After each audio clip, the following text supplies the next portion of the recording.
Hello friends, எல்லோரும் எப்படி இருக்கீங்க? Welcome to Varni food channel. இன்றைக்கி நம்ம சேனலில் நம்ம பார்க்க போகிற ரெசிபி சுவையான மட்டன் சுக்கா. ஃப்ரெண்ட்ஸ், இந்த வீடியோவை முழுசாக ஸ்கிப் பண்ணாமல் பாருங்கள். மறக்காமல் வர்ணி ஃபுட் சேனல் சப்ஸ்கிரைப் பண்ணிக்கோங்க. கூடவே இருக்கிற பெல் ஐக்கானையும் ப்ரெஸ் பண்ணிவிட்டு ஆல் என்ற ஆப்ஷனையும் கிளிக் பண்ணிக்கோங்க. வாங்க இப்போ நம்ம வீடியோக்குள்ளே போகலாம். இப்போது நம்ம இந்த மட்டன் சுக்காவுக்கு தேவையான மசாலாவை அரைச்சிக்கலாங்க. அதுக்கு ஒரு கடாயை சூடு பண்ணிவிட்டு 1 ஸ்பூன் சீரகம், 2 ஸ்பூன் மிளகு,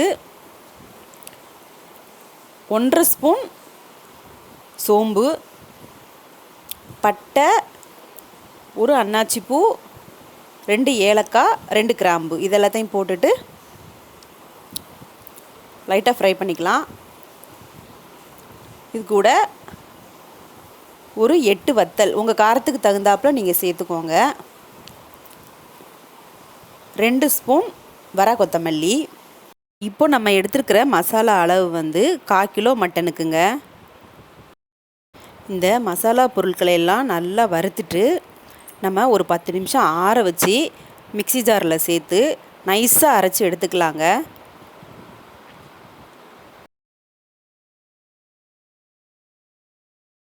இது வந்து 1/4 கிலோ மட்டனுங்க. இதை நான் நல்லா வாஷ் பண்ணி எடுத்து வச்சுருக்கேன்.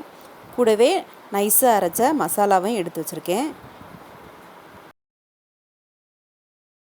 இப்போது வாஷ் பண்ணி வச்ச மட்டனை நம்ம குக்கரில் சேர்த்துடலாங்க. சேர்த்துட்டு நம்ம நைஸாக அரைச்சி வச்ச மசாலாவையும் இதில் சேர்த்துக்கலாம்.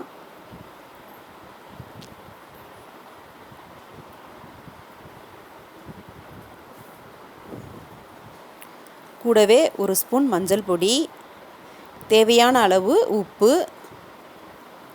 சேர்த்துட்டு ஒரு தடவை மிக்ஸ் பண்ணி விட்டுக்கலாம்.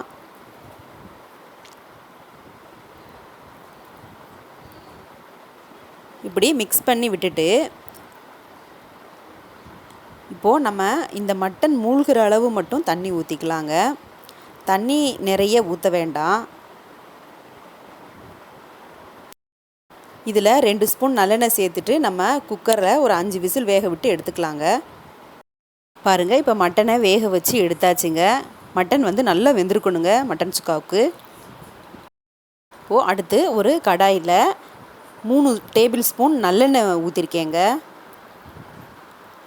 அதில் ஒரு 10 சின்ன வெங்காயம் நல்லா இடித்து வச்சதை நான் போட்டிருக்கேன். நீங்கள் வந்து மிக்சியில் கூட அரைச்சி கொஞ்சம் கொரகொரப்பாக அரைச்சது கூட நீங்கள் போட்டுக்கலாம். சேர்த்துட்டு நல்லா ஃப்ரை பண்ணிக்கலாங்க.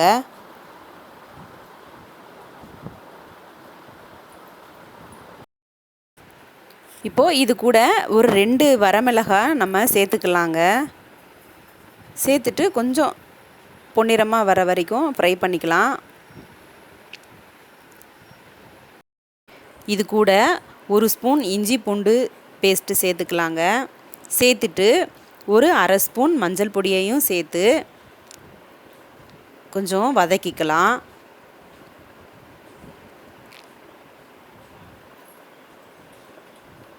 இப்போது நல்லா வதங்கினதும் நம்ம ஏற்கனவே வேக வச்சு எடுத்து வச்சுருக்கிற மட்டனையும் இதில் சேர்த்துக்கலாங்க.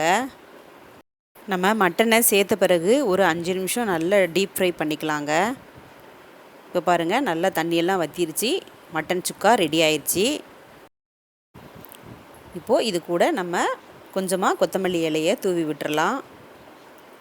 ஃப்ரெண்ட்ஸ், இதே மாதிரி நீங்கள் ஒரு தடவை வீட்டில் ட்ரை பண்ணி பாருங்கள். ஃப்ரெண்ட்ஸ், இந்த வீடியோ பிடிச்சிருந்துச்சுன்னா லைக் பண்ணுங்கள், ஷேர் பண்ணுங்கள், கமெண்ட் பண்ணுங்கள். வர்ணி ஃபுட் சேனல் சப்ஸ்கிரைப் பண்ணிக்கோங்க. அடுத்து வேறு ஒரு ரெசிபியோட அடுத்த வீடியோவில் சந்திக்கிறேன். நன்றி, வணக்கம்.